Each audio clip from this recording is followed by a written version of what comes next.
네, 반갑습니다. 마르스 김동석의 리얼 주식입니다. 오늘 마르스 김동석의 리얼 주식은 외국인 로봇 풀매수 중입니다. 여기서 1년에 2배 뜹니다. 로봇 저평가 대장주 탑3 공개하니까요. 영상 처음부터 끝까지 꼭 시청하시길 바라겠습니다. 그 이전에 저희 마르스 김동석의 리얼 주식 유튜브가 여러분들의 사랑으로 빠른 성장 나오고 있습니다. 현재 구독자 41,500명이고요. 5만 명을 향해 달려가고 있습니다. 여러분들에게 너무 감사한 부분에서 저희가 4만 명 구독자 이벤트를 진행하고 있고요. 저희가 이제 신정책 테마주 총정리집을 무료로 나눠드리고 있고요. 이 자료집 어디서 받을 수 있냐 물어본다 한다면 영상 끝까지 보시면 알 수 있다 말씀드리고요. 여러분들에게 좀 도움이 될 수 있을 만한 영상들 많이 찍어드리고 있으니까 이 영상들 시청하시고 우리 딴 거 안 바랍니다. 유튜브 구독 버튼 그리고 영상 좋아요 그리고 댓글까지 달아주시면 정말 감사하겠다 말씀드리고 나는 기법 강의에도 관심 많아요 하시면은 아래에 저희 상한가 차트 연구소 유튜브 있으니까 구독과 영상 시청까지 꼭 부탁을 드리겠습니다. 오늘의 주제는 로봇입니다. 외국인이 열심히 투자 중이고 몰빵 중인데 여기서 2배 뛴다 볼 수 있을 것 같고요. 어떤 종목들인지 하나하나 배워가시면 좋을 것 같습니다. 일단은 아시겠지만 최근 좀 증시가 애매한 게 사실입니다. 증시가 애매한 만큼 사실상 뭐 작은 이슈가 아니라 전 세계가 집중하고 있는, 전 세계가 투자하고 있는 그런 이 업종이나 이슈에 우리도 같이 관심을 가져야 된다는 부분이고 그게 바로 로봇이라 볼 수 있을 것 같아요. 그러다 보니까 외국인이 현재 로봇에 풀 매수 중이고요. 그러다 보니까 1년에 2배까지 뛸 수 있을 만한 로봇 저평가 종목 정리해 드리니까 하나하나 배우시면 될 것 같습니다. 일단은 제일 큰 이슈가 뭐냐 한다면 바로 이겁니다. 우리가 흔히 아는 그냥 로봇이 아니라 바로 더 큰 로봇입니다. 네이버 제2사옥, 네이버 1784 세계 최초로 로봇 친화형 건물 인증을 받았습니다. 그러니까 이 건물 자체가 이제는 로봇이라고 볼 수가 있는 거죠. 그래서 이거에 대해서 너네 로봇 건물이 맞는 것 같아 라고 해서 인증을 받은 상태입니다. 쭉 내려가 보시면은 네이버의 제2사옥이 세계 최초로 로봇 친화형 건물 인증을 받은 상태입니다. 스마트 도시협회 11일소 용산구 협회 사무실에서 로봇 친화형 건물 인증식 수여식을 개최를 했고요.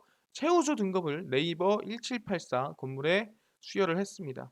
그래서 상반기 완공을 앞둔 네이버의 제2사옥으로 1784는 신사옥이 들어서는 지번 분당구 정자동 1784를 의미를 합니다. 그래서 세미나에서 공론화된 인증 지표를 바탕으로 스마트 도시협회의 사설 인증으로 실시가 된 상태고요.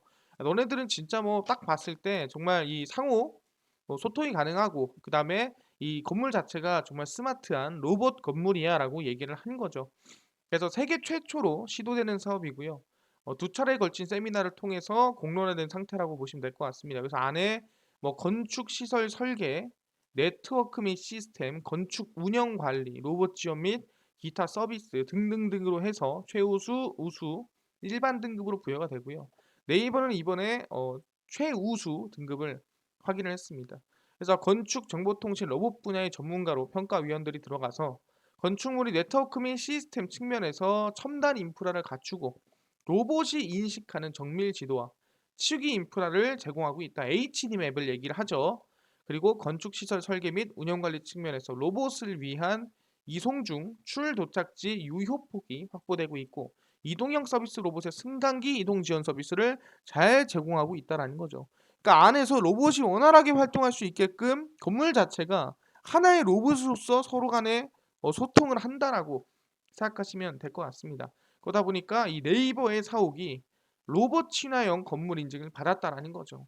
어떻게 보면은 이게 우리의 미래라는 겁니다. 이제는 우리가 건물을 지을 때 그냥 짓는 게 아니라 이제는 로봇이 건물을 지나다닐 수 있게끔 그러니까 네트워크를 모두 연결해 놓고 그 네트워크에 따라서 뭐 사실상 뭐 엘리베이터를 타든 뭘 하든 서로 간에 상호 교환이 가능할 수 있게 상호 소통이 가능할 수 있게 건물을 짓는다라는 거죠.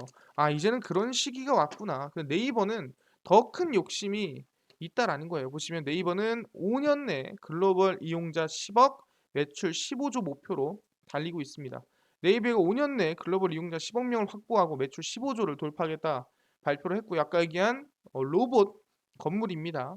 제245 1784에서 열린 취임식 첫 기자간담회에서 10년간 도전 끝에 해외 시장에 라인이라는 성공 사례를 만들었고 그리고 그 포트폴리오를 더해서 2.0 단계를 거쳤고 나아가겠다라고 얘기를 합니다. 그래서 쭉 보시면은 제페토, 웹툰 등 글로벌 시장 성과는 두드러졌고 이후 제트홀딩스의 경영 통합, 북미 와패드와 유럽 인공지능 연구소 인수 등 해외 포트폴리오를 네이버가 구축하고 있는 상태라는 거예요. 그래서 여러 가지 뭐 파트너십을 통해서 아까 얘기한 대로 5년 내 10억 명, 매출 15조 원을 달성하겠다라고 뭐 자신감을 얘기한 상태입니다. 근데 그 중에 하나가 뭐냐면은 보면 테크핀, 클라우드, 로봇 등 다양한 영역에서 경업을 하고 경쟁력을 만들어내겠다라 얘기하는 거예요.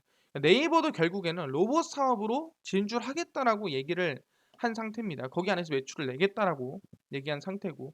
그래서 지금 뭐 해외에서 계속해서 이 매출이라든가 여러 가지 이슈를 만들어 온 상태고요. 유럽 시장에서는 머신러닝, 컴퓨터 비전, 자연어 처리, 바로 AI 관련된 기술을 개발하고 있다라는 거죠. 그렇기 때문에 아마 이 AI 관련된 기술과 아까 얘기한 로봇 산업에 진출하겠다는 이슈를 통해서 네이버도 이제 로봇 진출을 꾀하고 있는 상태라고 볼 수가 있다라는 거죠. 아, 이제는 뭐 네이버도 로봇 사업에 진출을 하는구나. 우리가 볼 수가 있다라는 거죠. 그뿐만 아니라 누가 테슬라가 로봇을 내년에 출시한다라고 얘기를 했었죠. 근데 아무나 출시는 하지. 근데 어디다 쓰려는 거야? 라고 물어볼 수 있을 것 같아요. 그 쓸 데가 어디냐 보겠습니다.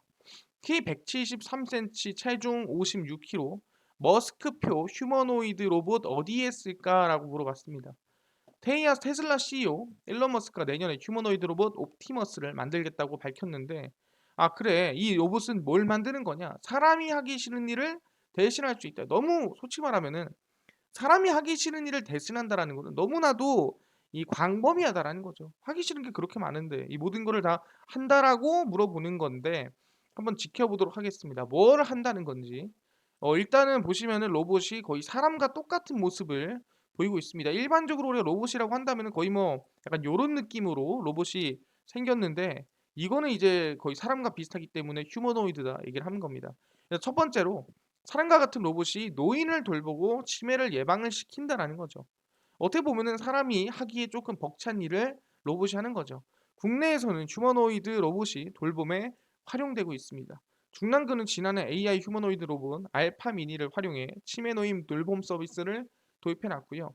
100여 가지 감정을 전달하고 복약, 식사 시간 등을 알리고 있습니다. 그리고 퀴즈를 내면서 이제 뭐 여러 가지 좀 치매를 예방할 수 있게끔 도와주고 있다라는 거죠.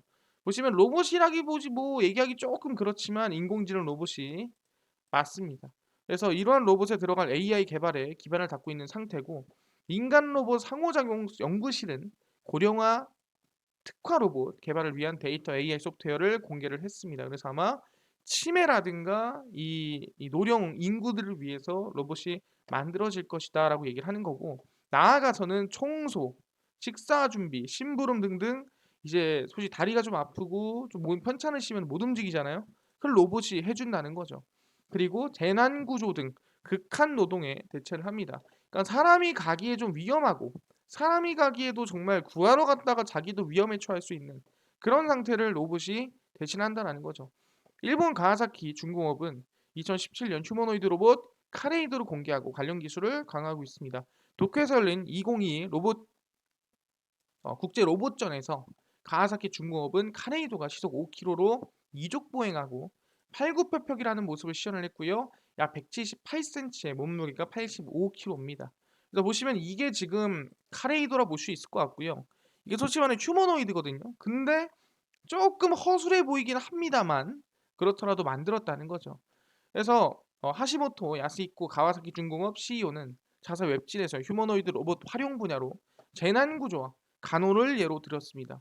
2차재 가능성이 있는 위험 환경에서 로봇이 작업을 하는 거고요. 왜? 로봇은 부서지면 다시 만들면 되니까 사람보다 낫다라는 거죠. 간호 분야에서도 지치지 않으니까 24시간 돌볼 수가 있는 거죠.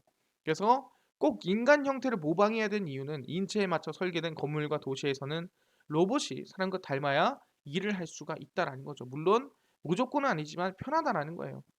그래서 휴머노이드 로봇 대량 생산 상용화는 언제쯤 될까라고 물어보는 건데 사실상 당장은 좀 힘들죠. 여러 연구기관과 로봇 기술을 공개할 때마다 주목을 받지만 아직 일상에 스며들지는 못하고 있다는 거죠. 2016년 휴머노이드 소피아를 공개를 했는데 이게 소피아입니다.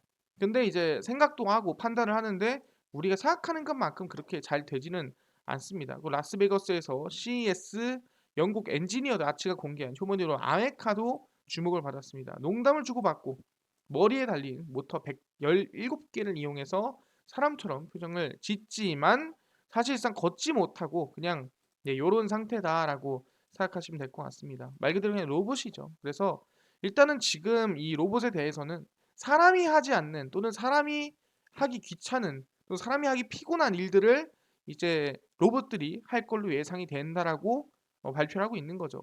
상당히 쓸만하다라는 거예요. 근데 중요한 거는 더욱더 사람이 하기 부담되는 게 뭐냐 한다면은 실수하면 안 되는 거예요. 실수를 어디서 하면 안 되냐? 여러 가지가 있지. 바로 수술입니다. 수술 또한 이 사람이 이제 나이가 들고 하다 보면은 손이 떨리기도 하고요. 그다음 눈이 침침해지기도 합니다. 그만큼 수술이 중요한 건데 이 수술을 누가 로봇 수술로 진행이 되고 있다라는 거죠. 서울 아산병원 작년 로봇 수술 4,000건 돌파, 전년 대비 1.5배작 2배 이상 증가를 했다라는 거죠. 그래서 로봇의 사용량이 2배 이상 증가하고 있구나. 그럼 당연히 뭐예요? 수요가 2배 이상 증가하면 주가도 그 2배 이상의 기대감을 나타낼 수 있다라는 거죠. 그래서 보시면 서울 아산병원은 2021년 한 해 동안 암, 심장, 장기 이식 등 중증 질환 치료를 위해 실시한 로봇 수술이 국내 처음으로 4,000건을 넘어섰습니다. 최초 침습 수술을 통한 환자의 수술 후 삶질을 높이기 위해 2007년 처음으로 로봇 수술을 도입한 이후 중증 질환에 대한 로봇 수술을 계속해서 진행하고 있고 약 1년 만에 1.5배에서 2배 이상 증가했다고 볼 수 있을 것 같아요. 그래서 로봇 수술은 피부에 약 1cm 정도, 그러니까 정말 작은 수준으로 절개를 한 다음에 의사가 원격으로 조정하는 로봇팔을 넣어 수술을 합니다. 그래서 골반이나 흉곽 등 좁은 공간에서도 3D 확대된 시야를 통해 사람 손과 같이 세밀하게 로봇이 손으로 수술이 가능하다는 거죠. 그래서 한 개의 구멍만으로 수술할 수 있는 로봇 시스템이 도입되기 때문에 이전에 비해서 흉터 요만큼 찢을 거를 요만큼이면 된다라고 얘기하는 거죠. 그러니까 보통 우리가 이제 사람만 살리면 되는 거 아니냐라고 하지만 실제로 이제 수술을 하고 나면은 이런 이 수술 자국에 대해서도 스트레스가 많습니다. 그래서 우리가 이제 이 수술 이후에 라이프에 대해서도 어느 정도 존중을 해야 된다. 그래서 최근 수술의 추세는 이런 이 흉터라든가 여러 가지 밖으로 보이는 것들을 남기지 않고 최대한 조심히 최대한 작게 바로 만드는 것이 추세라는 거죠. 그 로봇으로 만들 수가 있다라는 거고 자궁암, 남수암뿐만 아니라 골반 장기 탈출증 등 산부인과 수술이 1,000건 가까이 시행되면서 3년 사이 몇 배, 10배 이상 늘어났다라는 거예요. 대장암, 대장 항문외과 수술, 갑상선암, 부신 질환 등 내분비외과 수술, 식도암 등 여러 가지 수술에서도 로봇을 쓰고 있는 상태입니다. 그래서 평균 2배에서 많게는 몇 배, 10배까지도 쓰임새가 늘고 있는 상태라는 거죠. 그게 뭐다? 그게 바로 로봇이다라고 볼 수 있는 거예요. 이제는 진짜 병원에서도 로봇이 쓰이는구나. 우리가 판단할 수가 있는 겁니다. 근데 이걸 또 더 나아갑니다. 오케이. 수술을 나아가서 이제는 영생, 그러니까 불로장생도 가능하다라는 거죠. 로봇으로. 우리가 죽지 않는 정말 불사의 몸을 얻을 수도 있다라는 거예요. 가능하냐? 가능하다라는 거죠. 보시면 아시겠지만 일론 머스크입니다. 테슬라 봇에 인간 두뇌를 다운로드하면은 영생이 가능하다라고 얘기를 하는 겁니다. 이게 뭔 소리냐라고 하면은 휴머노이드를 개발하고 있는 테슬라 일론 머스크 최고 경영자가 로봇에 인간 뇌를 다운로드하면은 불로장생할 수 있다라는 거죠. 그러니까 이 사람이 이렇게 있어요. 사람이 이렇게 있으면 로봇이 이렇게 있겠죠? 그럼 여기다가 내 기억과 내 뇌만 옮기는 거예요. 그러면 이 로봇이 내 몸이 되고 이 로봇으로 살아가는 거죠. 내 원래 생각을 가지고 원래 머리를 가지고 몸만 로봇으로 살아가서 불로장생할 수 있다라고 얘기를 하는 겁니다. 정말 이건 말도 안 되지만 이런 얘기가 이제 나오기 시작했다라는 거예요. 머스크가 지난달 진행한 인사이더와 인터뷰에서 이같이 밝혔습니다. 머스크는 마티아스 되프너 기자가 인간의 두뇌를 옵티머스에 다운로드할 수 있을 것이라고 생각하냐라고 물어봤는데 할 수 있다.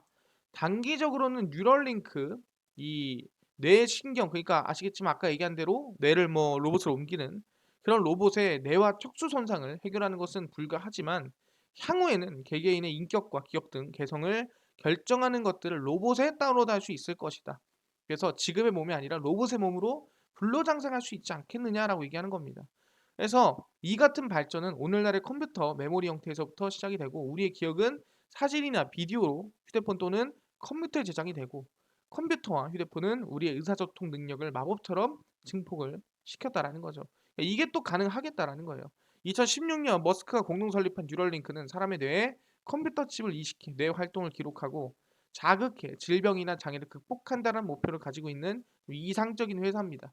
그래서 뇌에다 칩을 일단 싣는다는 건데 원대한 포부와 반대로 영생을 또 원하지 않는다 했어요. 머스크는 자기는 이제 만들라고 했으나 나는 별로야라고 얘기를 하는 거고.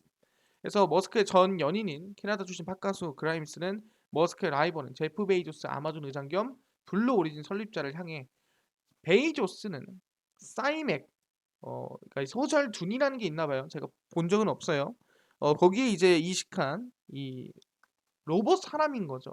어떻게 보면은 이 될 것이다라고 얘기를 하는 겁니다. 그래서 베이조스가 장수와 항로화 연구에 투자한 전적을 비웃은 건데 실제로 누구? 일론 머스크도 거기에 대해 관심이 있다라는 거죠. 그래서 이제는 뭐다? 로봇으로 이제는 불사의 몸까지도 만들 수 있는 그런 이 연구라든가 상황으로 나아가고 있는 상태다라고 볼 수가 있는 겁니다. 그럼 얘기하는 건 대한민국은 가만히 있느냐? 가만히 있는 게 아니라는 거죠. 실제로 투자하거나 또는 새롭게 진출하는 회사가 네이버를 포함해서 늘어나고 있다라는 거예요. 일단 첫 번째가 두산과 현대 로보틱스입니다. 서비스 로봇 시장 공략을 박차갑니다. 실제 삼성전자도 진출을 했으나 두산과 현대도 진출을 합니다. 두산 로보틱스와 현대 로보틱스가 서비스 로봇 시장 공략에 박차를 가한다라고 발표를 했습니다. 2년 이상 지속된 코로나 바이러스 감염증 대유행으로 인해서 언택트 그리고 로봇에 대한 관심이 높아졌습니다. 두산 로보틱스는 24일, 26일 열린 IFS 프랜차이즈 창업 박람회에서 서비스 로봇을 전시를 했고요. 모듈러 로봇 카페를 비롯해 파트너사 협업을 통해서 쿠킹 로봇, 아이스크림 로봇, 서빙 로봇 등 다양한 이제 로봇이 만들어졌다 볼 수 있을 것 같고요. 그래서 서비스 로봇뿐만 아니라 상업용 로봇, 산업용은 아시겠지만 당연히 공장에서 쓰는 로봇이겠죠. 협동 로봇 누적 판매 1000대를 발표를 했고 두산 로보틱스 이 로봇 같은 경우에도 CES에서 관심을 좀 많이 받았다라고 얘기를 하는 거죠. 그래서 두산 로보틱스는 다양한 업종의 파트너사와 긴밀한 협업을 해서 계속해서 사업 영역을 넓혀갈 것이다라고 얘기를 한 상태고요. 현대 로보틱스 같은 경우에도 지난해 실적 부진을 타개하기 위해 서비스 로봇 육성에 나섭니다. 그러니까 다 지금 로봇 만들고 투자하고 하는데 돈을 쓰고 있다라는 거죠. 호텔, 대형 식당 등 활용되는 서빙 로봇 6종의 서비스 로봇 라인업을 가지고 있는 상태고요. 아마 두산 로보틱스와 현대 로보틱스 모두 로봇에 대한 투자가 더 이어질 것이다라고 얘기가 나와주고 있는 거죠. 오케이, 두산이랑 현대도 알겠습니다. 근데 제일 중요한 게 뭐냐 한다면은 나라에서 도와주냐 이거예요. 나라에서 도와줘야 결국에 성장을 하고 우상향이 나올 수 있다라고 얘기를 하는 건데 보시면 아시겠지만 가장 최근입니다. 주한 이스라엘 대사를 접견을 했습니다. 그래서 첨단 기술 협력을 강화하자라고 얘기를 했거든요. 어떻게 보면 그냥 하는 소리일 수도 있잖아요. 그래서 보시면 오후 아키바 토르 주한 이스라엘 대사를 접견을 하고 수교 60주년을 맞아 양국 관계 다양한 발전 방안을 논의했다라고 얘기를 합니다. 그래서 한국의 스타트업, 벤처기업 청년들이 이스라엘의 첨단 과학 기술에 관심이 크다. 그래서 국내 총생산 GDP 대비 투자에서 세계 1, 2를 다투는 연구개발국인 로봇과 인공지능 미래산업 분야의 협력도 확대해 나가자라고 얘기를 했습니다. 그래서 실제로 뭐 이렇게 협력하자 그러면 당연히 좋다 하겠죠. 근데 이거를 이렇게 금방 거의 뭐 한 달도 안 돼가지고 진행하는 건 처음 봤습니다. 그래서 한국과 이스라엘 협력한다 했잖아. 협력하자 바로. 그래서 로봇 기술 개발에 530만 달러 공동 투자를 진행을 했습니다. 그래서 한국과 이스라엘 올해 로봇 분야 기술 개발에 530만 달러를 공동 투자했고요. 물론 엄청나게 큰 돈은 아닙니다. 해봤자 뭐 한 많아야 60억 수준인데 그래도 사실상 바로바로 시작했다라는 게 그만큼 중요하다라는 거죠. 이스라엘 혁신청은 이스라엘 텔아비브 한 이스라엘 라이트하우스 프로그램 런칭 컨퍼런스를 공동 개최하고 양국 간 확대된 기술 협력 프로그램을 발표를 했습니다. 그래서 기술 협력 조약 개정으로 양국이 매년 출자하는 공동 기술 개발 기금이 약 200만 달러에서 400만 달러로 확대됨에 따라 신규 계획된 이 중대형 공동 R&D 협력 사업이라고 생각하시면 되고 로봇 분야를 처음으로 시작한다는 거예요. 제일 중요한 거죠. 로봇이 진행되려면은 자율주행이 필요하고 자율주행까지 하려면 에너지가 수소까지 필요한 어떻게 보면 로봇을 위한 이런 이 연구 개발이 함께 진행이 된다라고 생각하시면 될 것 같고요. 아마 프로그램은 4월중 공고된다라고 보시면 될 것 같습니다. 그래서 4월에 이번에 충분히 이슈가 있구나라 볼 수 있을 것 같고 이뿐만 아니라 이제 로봇 관련된 시범 사업을 진행하는 이슈가 있습니다. 언제 2022년부터 그게 바로 아시겠지만 이 이슈죠. 바로 야간 순찰 자율주행 로봇입니다. 자, 처음 들어봤을 거예요. 이제는 밤에 혼자 순찰을 하러 다니는 자율주행 로봇에 대한 시범 사업을 올해부터 진행을 한다라는 거죠. 충분히 기대감이 있다. 전국 최초로 도시명 자율주행 순찰 로봇이 시범 운영이 되고요. 이 신호 전송기기 비콘을 활용해 아동 실종을 예방하는 시스템도 도입이 됩니다. 일단은 정보통신 기술로 도시 문제를 해결하는 생활 현장 스마트시티 시범사업 대상지로 관악구를 선정했고요. 관악구에서 2022년부터 이 야간 순찰 로봇을 돌리기로 예정이 됐습니다. 그래서 쭉 보시면은 이번 사업으로 관악구 어린이집 15곳에 비콘을 활용해 아동 실종을 예방하는 시스템이 도입이 되고요. 야외 활동 시 아동의 비콘을 부착해 위험상이 발생할 경우 위치 정보를 빠르게 파악해서 로봇이 달려갈 수 있게끔 만들어낸다라는 거죠. 그래서 아까 얘기한 대로 자율주행 순찰 로봇 2대도 시범 운행이 됩니다. 그래서 귀갓길이나 골목길을 순찰하고 위험 요소가 있으면은 싹 다 데이터로 만들어서 뭐 경찰서로 전송하든 뭐 어디로 전송하든 한다라는 거죠. 그리고 경로당 10곳은 스마트 경로당으로 변해서 사실상 그 경로당 자체가 로봇이 될 수 있게끔 만들어낸다라는 거예요. 그게 언제부터? 2022년부터 시작을 한다라는 겁니다. 그러다 보니까 충분히 이번 2022년부터 진행하는 시범 사업이라든가 또는 현실화가 많구나. 그래서 로봇에 대해서 우리는 계속 관심을 가지고 있어야 되는 게 맞다라는 거고 언제부터? 바로 취임식 이후부터 5월 10일 이후부터 우리는 관심을 좀 가져야 된다라고 얘기를 하는 겁니다. 그래서 로봇주에 대해서 다시 한번 정리를 해드리겠습니다. 지금까지는 이제 취임 이전까지 관심 가졌으니까 이후에도 다시 한번 파동이 나올 수 있다라는 거. 첫 번째 유일 로보틱스입니다. 유일 로보틱스 같은 경우에는 당연히 더 눌려야 되는 거예요. 더 눌려야 한다 부분이고요. 유진 로봇, 로보로보, 로보티즈 다 똑같은 거예요. 지금 사는 게 아닙니다. 5월 10일 이후에 더 눌리고 관심을 가지는 거예요. 에브리봇, 영우 DSP입니다. 아시겠지만 영우 DSP 같은 경우에는 원래 로봇주가 아닙니다. 로봇주가 아닌데 최근에 로봇주로 편입이 됐다라고 생각하시면 될 것 같아요. 그래서 일단 유일 로보틱스를 보시면 아시겠지만 주가가 사실 고점 대비해서 많이 빠지진 않았어요. 그래서 개인적으로 조금 더 빠져야 된다. 어디까지? 개인적으로 한 2만 원까지 밀리면 좀 가장 깔끔할 것 같아요. 그래서 저는 유일 로보틱스는 웬만하면 2만 원 밑으로 내려왔을 때가 좋지 않을까. 2만 원 이하를 좀 추천드리고요. 유진 로봇 같은 경우에도 상당히 좀 많이 눌려지는 걸 저는 추천합니다. 많이 올라온 상태예요. 원래 이 구간에서 미리 말씀을 드렸었는데 올라갔죠. 근데 이걸 따라잡는 거는 욕심이다. 그래서 좀 눌려주면 한 6천 원 부근에서 좀 관심을 가지는 게 좋지 않을까 생각을 하고 있고요. 로보티즈 같은 경우에도 많이 오르진 않았습니다만 개인적으로는 웬만하면 눌려줄 때마다 관심을 가지는 게 5월 10일 이후에 관심을 가지는 게 좋지 않을까 말씀을 드립니다. 그래서 로봇 관련주들은 5월 10일 이후에 관심을 좀 가져보자라고 말씀을 드리는 거고 로봇주가 이렇게 중요하구나. 그리고 네이버도 지금 투자 중이고 그뿐만 아니라 로봇 시범 사업이 이번 2022년부터 시작이 되는구나 판단할 수가 있다라는 거죠. 알겠습니다. 근데 저는요 이뿐만 아니라 아까 전에 구독자 4만 명 이벤트로 아까 신정책 테마주 총정리집을 무료로 나눠주신다고 하셨는데 어디서 받을 수 있나요? 뿐만 아니라 당일 좀 급등이 예상되는 단타 종목도 매일 무료로 좀 나눠주세요 하신 분들이 있고요. 그뿐만 아니라 장 시작 전 좀 급등이 예상되는 단타 종목을 좀 또는 당일 급등이 예상되는 단타 이슈라든가 시황가 이슈를 정리해 주세요 하시는 분들이 있고요. 그뿐만 아니라 테마주라든가 매매법이라든가 아니면 강의를 좀 무료로 나눠주세요 하시는 분들이 있어서 김동석 대표가 100% 무료로 나눠드리고 있습니다. 어디서 나눠드리고 있냐? 바로 김동석의 리얼 주식 연구소라는 100% 무료 어플이고요. 이 어플은 각 스마트폰 안에 내가 아이폰을 씁니다. 그럼 앱스토어에서 무료로 다운로드 가능하고요. 나 갤럭시를 씁니다. 그럼 구글 플레이나 플레이 스토어에서 무료로 다운로드가 가능합니다. 그래서 김동석의 리얼 주식 연구소를 앱스토어, 구글 플레이, 플레이 스토어 각 스마트폰 내에서 검색이 가능하고요. 각 스마트폰 내로 접속하신 다음에 김동석의 리얼 주식 연구소라고 검색을 하시고요. 그럼 이렇게 김동석의 리얼 주식 연구소 어플이 화면에 뜨게 됩니다. 100% 무료입니다. 100% 무료로 설치 가능하니까 꼭꼭꼭 설치하셔라 말씀을 드리고요. 그래서 이렇게 어플을 설치를 하고 나면은 이렇게 김동석의 리얼 주식 연구소 어플이 화면에 뜨게 됩니다.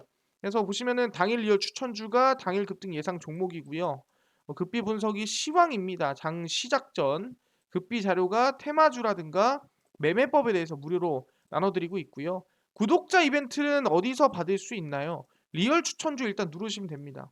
누르시면은 제가 4만 명 감사합니다. 그래서 특별 이벤트를 올려놨습니다. 그래서 이거 누르시면은 되고요. 누르시면 4만 명 너무나도 감사합니다. 그래서 제가 신정책 테마 총정리집을 무료로 구독자분 나눠드리고 있는데 딱 두 가지만 하시면 될 것 같아요. 어떻게? 첫 번째, 마르스 김동수의 리얼 주식 유튜브 구독 버튼을 꼭 눌러놓은 상태여야 되고요. 그리고 밑에 이 어플 안에 이 글 아래 하트 버튼을 누르셔야 돼요.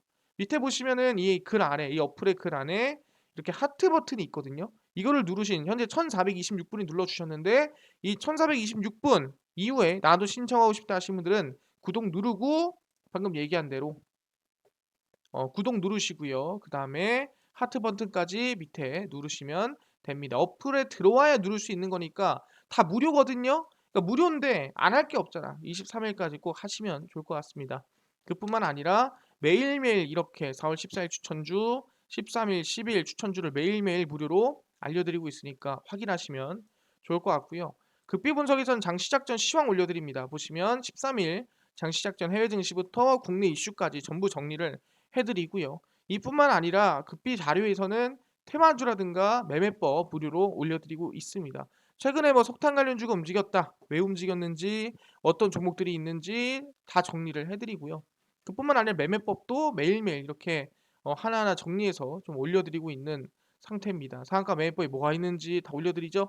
다 무료로 보실 수가 있습니다. 그러니까 우리 김동석의 리얼 주식 연구소 100% 무료 어플입니다. 종목 시황 테마주 강의 구독자 이벤트까지 모두 무료로 참여하시면 좋겠다 말씀드리고요. 이뿐만 아니라 저희 마르스 김동석의 리얼 주식 유튜브 여러분 사랑으로 커가고 있습니다. 우리 구독자 5만 명 향해 달려가고 있으니까요. 유튜브 구독 버튼, 영상 좋아요, 그 다음에 댓글까지 달아주시면 너무나도 감사하다 말씀드리고요. 나는 기법 강의에 관심 많아요 하신 분들은 아래 내려가시면 상한가 차트 연구소 있으니까 구독과 영상 시청까지 꼭 부탁을 드리겠습니다. 그럼 오늘 영상 여기서 마치고요. 다음번에 더 좋은 영상으로 찾아뵙도록 하겠습니다. 감사합니다.